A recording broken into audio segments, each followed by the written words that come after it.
কল্পতরু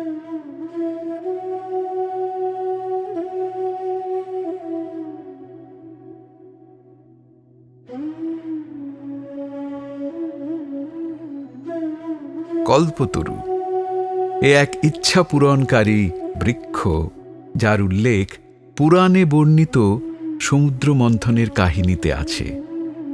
বলা হয়, দেবতা ও অসুরেরা যখন ভগবান বিষ্ণুর তত্ত্বাবধানে মন্দার পর্বতকে মন্থনদণ্ড হিসেবে এবং শেষনাগকে রশি হিসেবে ব্যবহার করে ক্ষীর সমুদ্র মন্থন করেন, তার ফলে অমৃত রস উৎপন্ন হয়।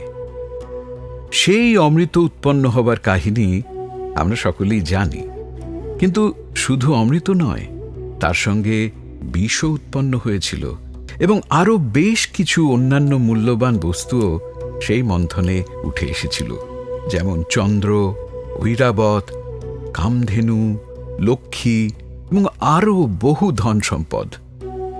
এবং উঠে এসেছিল এক ইচ্ছা পূরণকারী বৃক্ষ, যার নাম কল্পবৃক্ষ বা কল্পতরু। কথিত সে বৃক্ষ সকলের মনের ইচ্ছে পূরণ করতে সক্ষম। আমাদের আজকের কাহিনীর উৎস কল্পতরু রূপী আরও এক যুগাবতারের কাহিনী নিয়ে। তিনি অবতার বরিষ্ঠ, তিনি সচ্চিদানন্দ, তিনি পরমহংস। তাঁর ভক্তদের কাছে তিনি প্রাণের ঠাকুর। কথা বলবো সেই কল্পবৃক্ষকে নিয়ে। তবে প্রারম্ভে একটা প্রার্থনা সঙ্গীত সহকারে আমরা শুরু করব আজকের এই অনুষ্ঠান। রাম কৃষ্ণ ওই নামে মালা জপরে মন। রাম কৃষ্ণ ওই নামে মালা জপরে মন। অসার সংসারের মাঝে, রসার সংসারের মাঝে, সেই যে তোমার সারে রতন। রাম কৃষ্ণ ওই নামে মালা জপরে মন। রাম কৃষ্ণ ওই নামে মালা জপরে মন।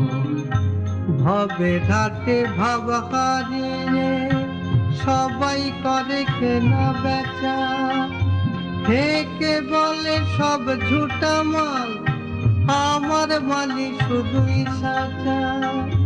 তাদের হাতে দিলেন ঠাকুর, তাদের হাতে দিলেন ঠাকুর, সমন্বয়ের গুপ্ত ধন। রাম কৃষ্ণ ওই নামে মালা জপরে মন। রাম কৃষ্ণ ওই নামে মালা জপরে মন। ঠাকুর খোদার নামে রাজান দিলে, যিশুর নামে প্রার্থনা। খোদার নামে রাজান দিলে, যিশুর নামে প্রার্থনা। অহমিকা ঘুচল যেবার মঝের ঘরে যার তোলা। শ্যামার নামে পাগল সবাই করেন জালিঙ্গন। রাম কৃষ্ণ ওই নামে মালা জপরে মন। রাম কৃষ্ণ ওই নামে মালা জপরে মন। পঞ্চবটী বটের ছায়ে সপ্ত সাগর মিলল যেসে, যত মত তত পথ সবারই শেষেই বিশেষে। মক্কা কাশী জেরুজালেম, সেও যে আমার বৃন্দাবন। রাম কৃষ্ণ ওই নামে মালা জপরে মন। রাম কৃষ্ণ ওই নামে মালা জপরে মন। শহরের উত্তর প্রান্তে আজকের কোলাহল ভরা কলকাতার মাঝেও শান্ত নিরিবিলি একটা এলাকা জুড়ে যেন কোন এক অলৌকিক শান্তির নীড় অবস্থান করছে। কাশীপুর উদ্যানবাটি। উত্তর কলকাতার যে পথটি বাগবাজার ও বরানগরকে যুক্ত করে, সেই পথের উপরেই ৯০ নম্বর কাশীপুর রোডের ঠিকানায় অবস্থিত উদ্যানবাটি। ঠাকুর শ্রী রামকৃষ্ণ পরমহংসদেবের ভক্তকুলের নিকট যা এক মহামিলন ক্ষেত্র। সেই সময়ের কথা যখন ঠাকুর শ্রী রামকৃষ্ণ শারীরিকভাবে প্রচণ্ড অসুস্থ। কর্কট রোগে আক্রান্ত ঠাকুরের চিকিৎসা চলছে দস্তুর মতো। তিনি চিকিৎসার প্রয়োজনে দক্ষিণেশ্বর এবং বাগবাজার ছেড়ে তখন শ্যামপুকুরে অবস্থান করছেন। কিন্তু সেখানেও যখন সুবিধে হচ্ছিল না, তেমনই এক সময় তাঁকে শ্যামপুকুর থেকে কাশীপুরে নিয়ে আসা হয়। মাসিক ৮০ টাকা ভাড়ার বিনিময়ে এই বাড়িটি ঠাকুরের বসবাসের জন্য নেওয়া হয়, যার ব্যয়ভার বহন করেন তাঁর পরমভক্ত শ্রী সুরেন্দ্রনাথ মিত্র। চিকিৎসার সুবিধার্থে ১৮৮৫ সালের ১১ই ডিসেম্বর ঠাকুর শ্রী রামকৃষ্ণকে শ্যামপুকুর থেকে কাশীপুর উদ্যানবাটিতে নিয়ে আসা হয়। তাঁর শারীরিক অবস্থা তখন খুব সংশয়পূর্ণ। শহরের নামি দামি ডাক্তারেরা তখন ঠাকুরের স্বাস্থ্য নিয়ে গভীর আশঙ্কায়, গভীর দুশ্চিন্তায় তাঁর ভক্তগুলো। ১৮৮৫-৮৬ সালে সেই অসুস্থ শরীরে জীবনের শেষ কয়েকটা মাস এইখানেই কাটিয়েছিলেন শ্রী রামকৃষ্ণদেব, এবং ১৮৮৬ সালের ১৫ই অগস্ট তিনি তাঁর লীলা সাঙ্গ করে নিত্যধামে বিলীন হলেন। কিন্তু তারই মাঝে ঘটে গেল আরও এক অভূতপূর্ব লীলা। সেই নিয়ে কথা বলবো কি হয়েছিল কাশীপুর উদ্যানবাটিতে। কিন্তু তার আগে ঠাকুর শ্রী রামকৃষ্ণকে স্মরণ করে শুনে নেব আরেকটি গান। এসেছে নতুন মানুষ দেখবি যদি যায় চলে, এসেছে নতুন মানুষ দেখবি যদি আয় চলে। তার বিবেক বৈরাগ্য ঝুলি দুই কাঁধে সদাই ঝুলে, তার বিবেক বৈরাগ্য ঝুলি দুই কাঁধে সদাই ঝুলে। এসেছে নতুন মানুষ দেখবি যদি যায় চলে, এসেছে নতুন মানুষ দেখবি যদি আয় চলে। শ্রী বদনে মামা বাণী পড়ি গঙ্গা সলিলে, বলে ব্রহ্মময়ী গেল মাদিন দেখা তো নাহি দিলে, বলে ব্রহ্মময়ী গেল মাদিন দেখা তো নাহি দিলে। এসেছে নতুন মানুষ দেখবি যদি যায় চলে, এসেছে নতুন মানুষ দেখবি যদি আয় চলে। নাস্তিক অজ্ঞান নরে সরল কথায় শেখালে,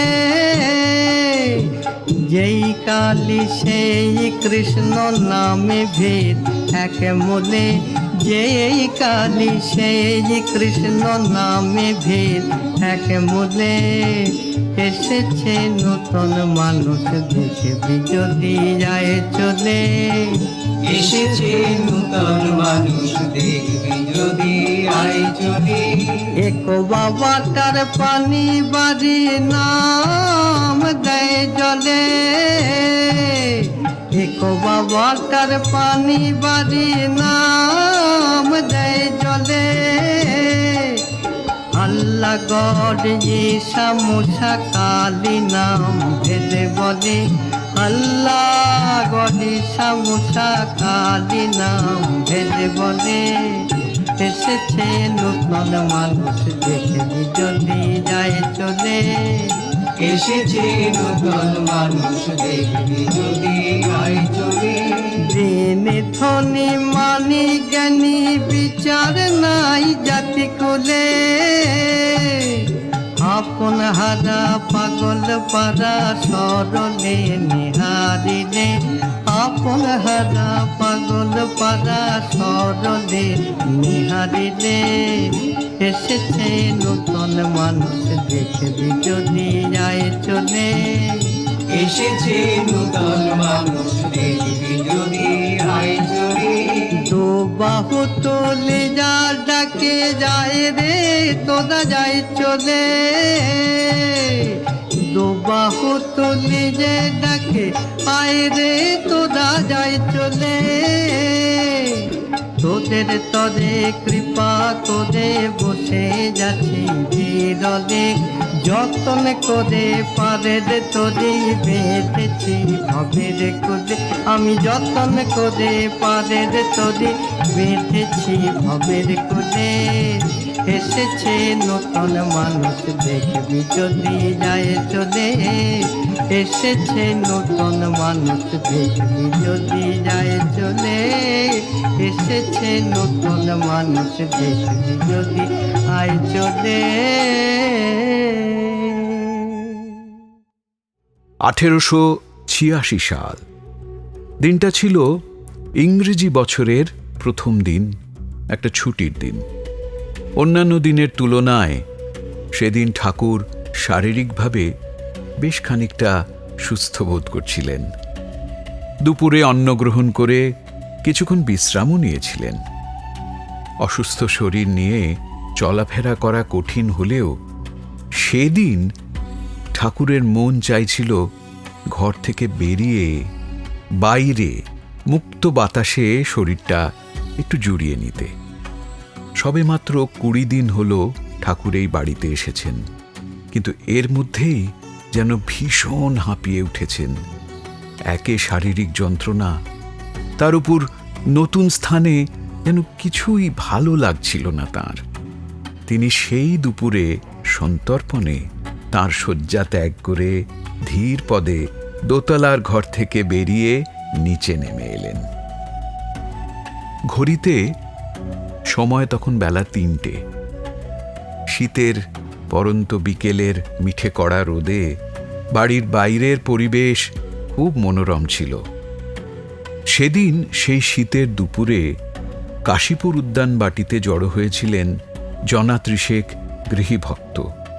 এরা সকলেই এসেছিলেন ঠাকুরের শারীরিক অবস্থার খোঁজ নিতে।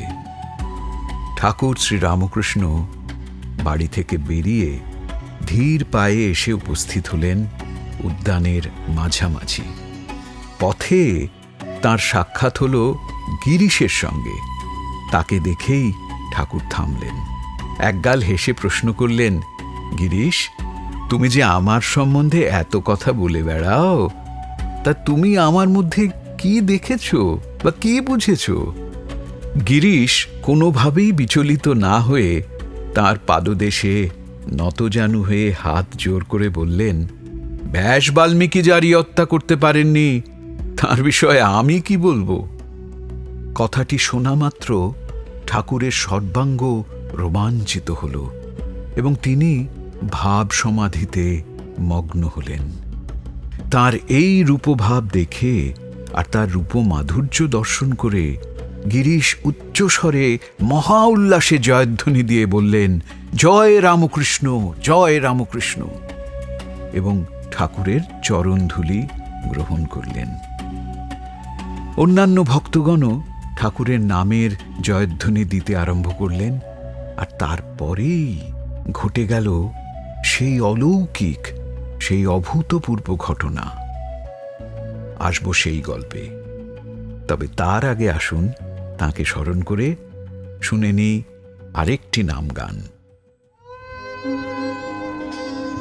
দেখে যা তোরা ওরে নগরবাসী, আজ ঠাকুর কল্পতরু হয়ে দাঁড়ায়েছেন আসি।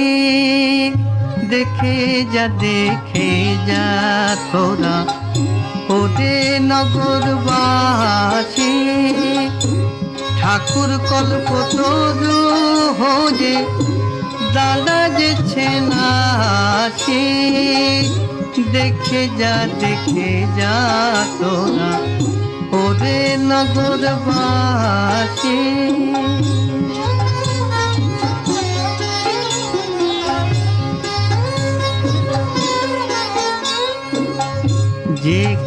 কামনা মনে আছে বল না ঠাকুরের কাছে, যে কামনা মনে আছে বল না ঠাকুরের কাছে।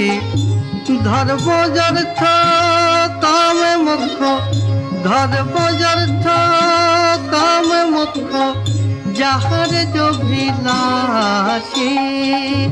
দেখে যা তোরা ওরে নগরবাসী।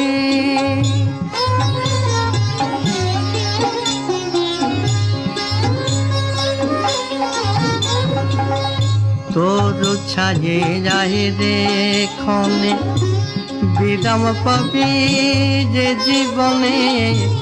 কোথারে তুই তীর্থে যাবি গজা গঙ্গা কাশী। কোথারে তুই তীর্থে যাবি গজা গঙ্গা কাশী। দেখে যা তোরা ওরে নগরবাসী।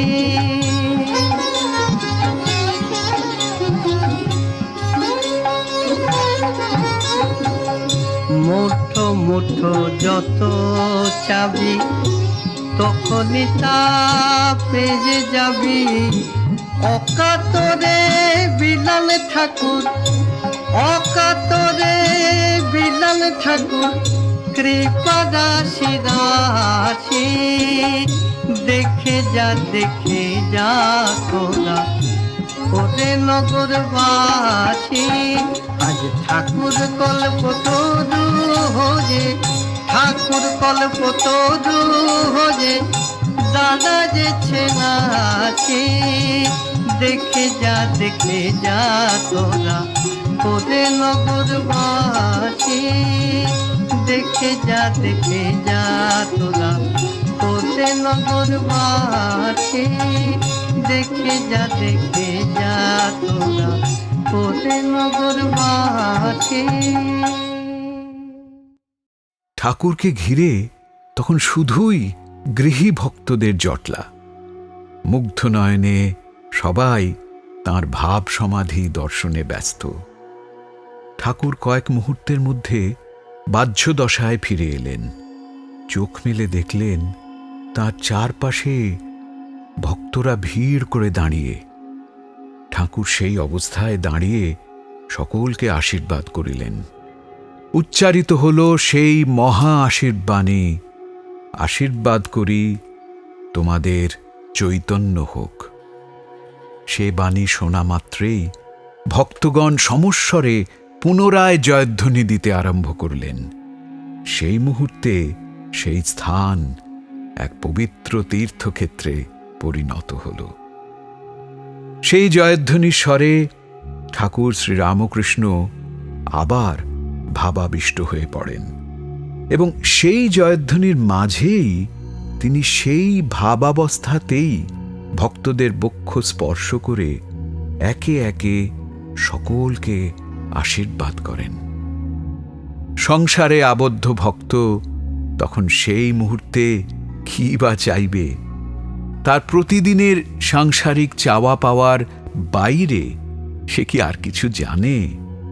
শুধু একবারটি যদি ঠাকুর তার মনোবাঞ্ছা পূর্ণ করে দেন তাহলেই হবে।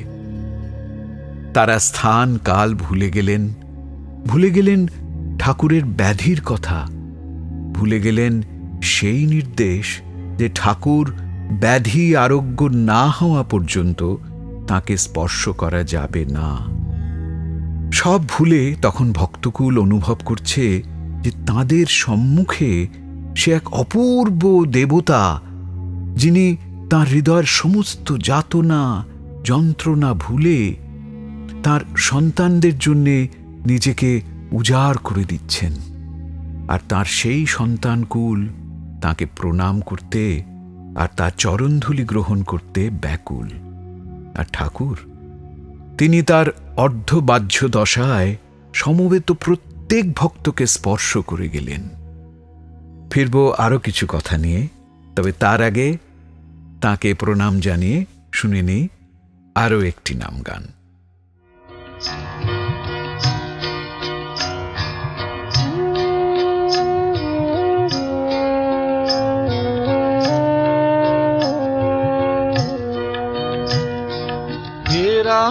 কৃষ্ণ তোমার স্পর্শে ধরণী হয়েছে মুক্তি তীর্থ। অমর ভারত আবার পেয়েছে সত্য শিব নিত্য বিত্ত। হে রাম কৃষ্ণ তোমার স্পর্শে ধরণী হয়েছে মুক্তি তীর্থ।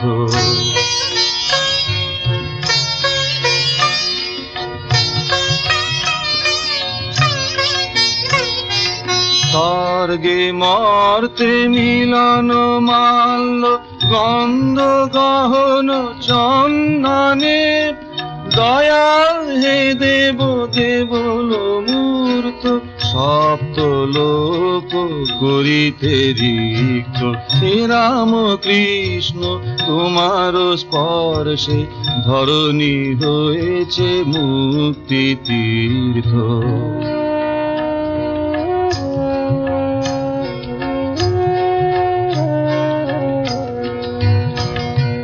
জটিল জটায় পথিক গঙ্গা পন্থ পেয়েছে অমৃতে। নয়ন ভঙ্গে অলোকানন্দা পুত করিতে করে যে স্নিগ্ধ।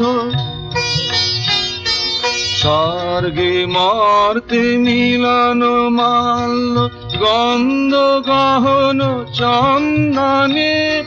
দয়াল হে দেব দেবল মূর্ত সপ্ত লোক করিতে রিক্ত। হে রাম কৃষ্ণ তোমার স্পর্শে ধরণী হয়েছে মুক্তি তীর্থ। তাই তোমার আনন্দ আমার পর, তুমি তাই এসেছো নিচে। আমায় নইলে ত্রিভুবনেশ্বর, তোমার প্রেম হতো যে মিছে। গীতা বলে ভগবান শ্রীকৃষ্ণ অর্জুনকে বিশ্বরূপ দর্শন করিয়েছিলেন। সে বিশ্বরূপ ছিল ভগবান শ্রীকৃষ্ণের বিভূতি। হিন্দু শাস্ত্র অনুসারে কথিত অবতার পুরুষদের জীবনের অলৌকিক যে ঘটনাবলী, যা সাধারণ মানুষের ধারণার অতীত, সেগুলোকেই সে বিভূতি বলে গ্রহণ করে। সে বিভূতি কখনো সতই প্রকাশ পায়, আবার কখনো প্রয়োজন মতো প্রকাশিত হয়। গীতায় শ্রীকৃষ্ণ অর্জুনকে বলছেন, আমি একাংশে এই চরাচরে বিশ্ব জুড়ে আছি, আমি বিশ্বরূপ। তাহলে এই বিশ্বচরাচর যদি ভগবানের একাংশ হয়, তাহলে তার বাকি অংশের ধারণা সাধারণ জীবের পক্ষে অসাধ্য। কিন্তু তবুও অর্জুন সেই বিভূতি দর্শনের মনোবাঞ্ছা ভগবান শ্রীকৃষ্ণের কাছে করেন। ভক্তের সেই ইচ্ছা পূরণ করতেই শ্রীকৃষ্ণ অর্জুনকে দিব্যচক্ষু প্রদান করেন এবং তাকে বিশ্বরূপ দর্শন করান। সে এক অনির্বচনীয় রূপ, যার আদি নেই, অন্ত নেই, অথচ সবই আছে। সে রূপ অর্জুন দিব্যচক্ষুতে দর্শন করলেও তিনি ভীত, বিস্মিত ও শিহরিত হন। আর্তকণ্ঠে তিনি ভগবান শ্রীকৃষ্ণকে সে রূপ সম্বরণ করতে আবেদন করেন। দিব্যচক্ষুতেও যে রূপ দর্শন করতে পারলেন না, সাধারণ চর্মচক্ষে তা করা আরো কঠিন। ভক্তি ছাড়া এ রূপ দর্শন করা সম্ভব নয়। ঠিক একই প্রকারে শ্রী চৈতন্যদেব যখন বাসুদেব সার্বভৌমকে ষড়ভুজে দর্শন দিয়ে নিজের বিভূতি প্রকাশ করেন, সার্বভৌম সেরূপ দর্শনে মূর্ছিত হয়ে পড়েন। কিন্তু শ্রী রামকৃষ্ণ এ বিষয়ে একটু বিশেষ সতর্ক ছিলেন এবং তাই কাশীপুর উদ্যানবাটিতে তিনি তাঁর দেহের বাহ্য মানবরূপ অপরিবর্তিত রেখেই তাঁর অন্তরের দিব্যরূপ সমাগত সকল ভক্তকে দর্শন করিয়েছিলেন। এ নিয়ে আরও কিছু কথা আছে, বলবো সেসব, কিন্তু তার আগে শুনে নেব আবারও একটি গান।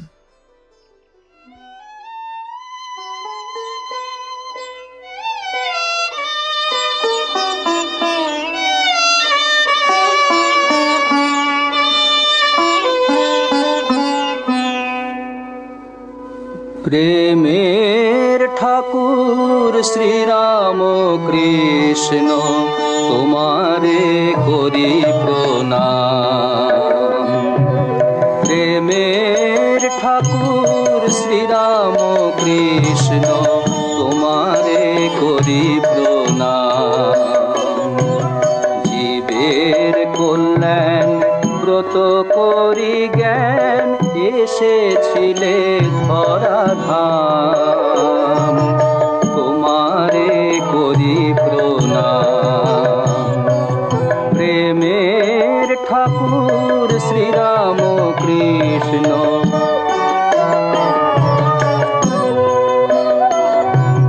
পিতা ক্ষুদিরাম অতি নিষ্ঠাবান, মাতা চন্দ্রমণি দয়ার নিদান।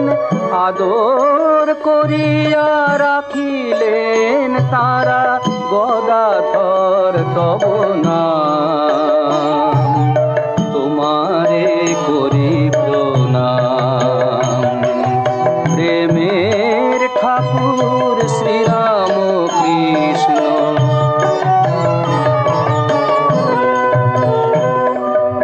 রানীরাস মনির কালী মন্দিরে পূজারি হইলে যবে। পাষাণ মূর্তি সেবিলে যতনে প্রাণময়ী মা ভেবে।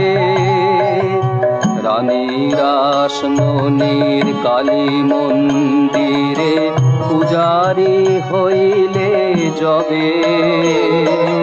পাষাণ মূর্তি সেবিলে যতনে প্রাণময়ী মা ভেবে। জড়বৎ প্রভু উন্মাদ হয়ে বালকের ন্যায় কেঁদে ফুকারিয়ে মাতৃমন্ত্রে জাগালে দেবতা পুরাইলে মনস্কাম। তোমারে করি প্রণাম। জীবের কল্যাণ ব্রত করি জ্ঞান এসেছিলে ধরাধাম। তোমারে করি প্রণাম।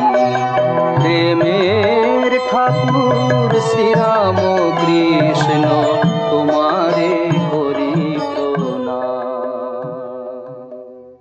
1886 সালের 1 জানুয়ারি ঠাকুর শ্রীরামকৃষ্ণ তাঁর ভক্তকুলকে যে চৈতন্য লাভের আশীর্বাদ করেছিলেন, সাধারণ মানুষের সে ছিল আধ্যাত্মিক বোধের উন্মোচন।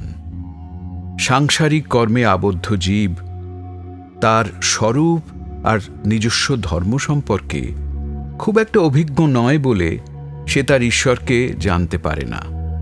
তাই বলা হয়, যুগে যুগে কোনো এক অবতার আবির্ভাব হয়ে তাকে পথ দেখান।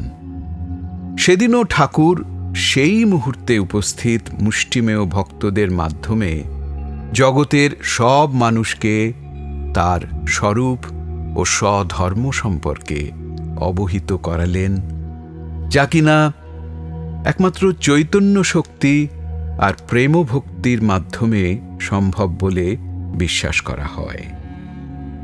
এই চৈতন্যের সাহায্যেই মানুষ তার ঈশ্বরকে খুঁজে পায়।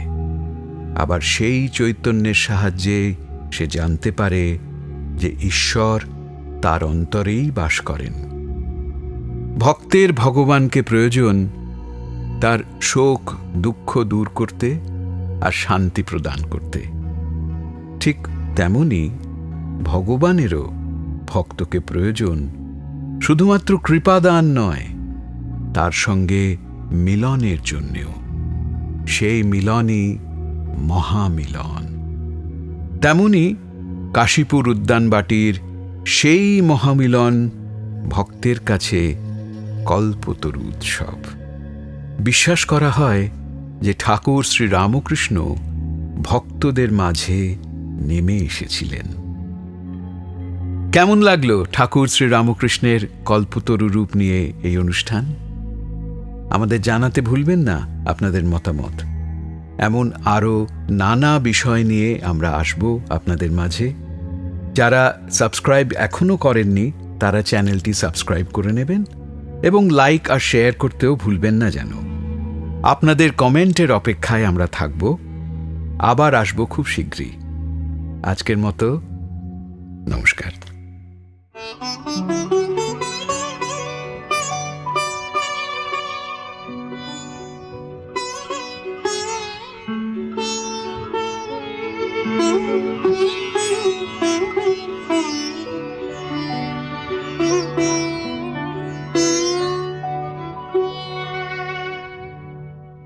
আলোর ভুবনে আধার নামিবে যবে,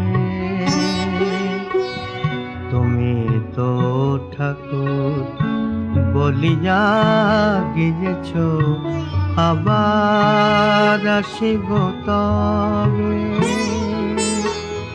আবার আসিব তবে, আবার আসিব তবে।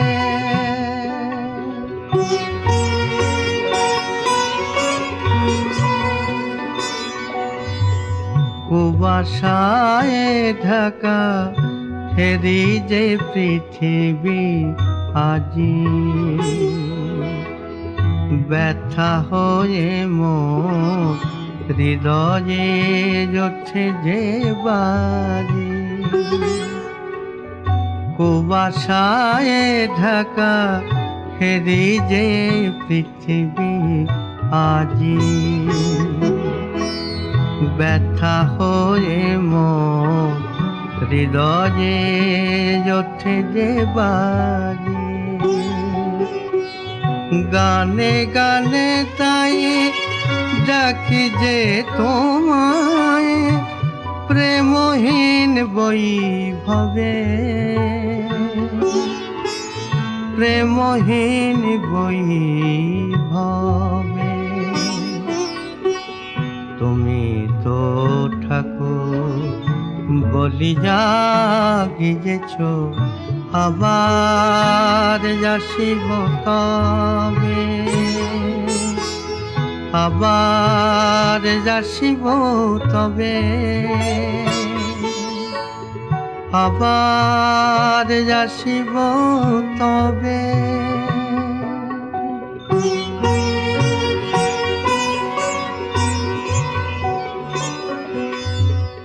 এসো হে আমার শ্রীরাম কৃষ্ণ, এসো যে আজি তুমি। ঘুচুক ধরার কালো আবরণ, আলোকিত হোক ভূমি।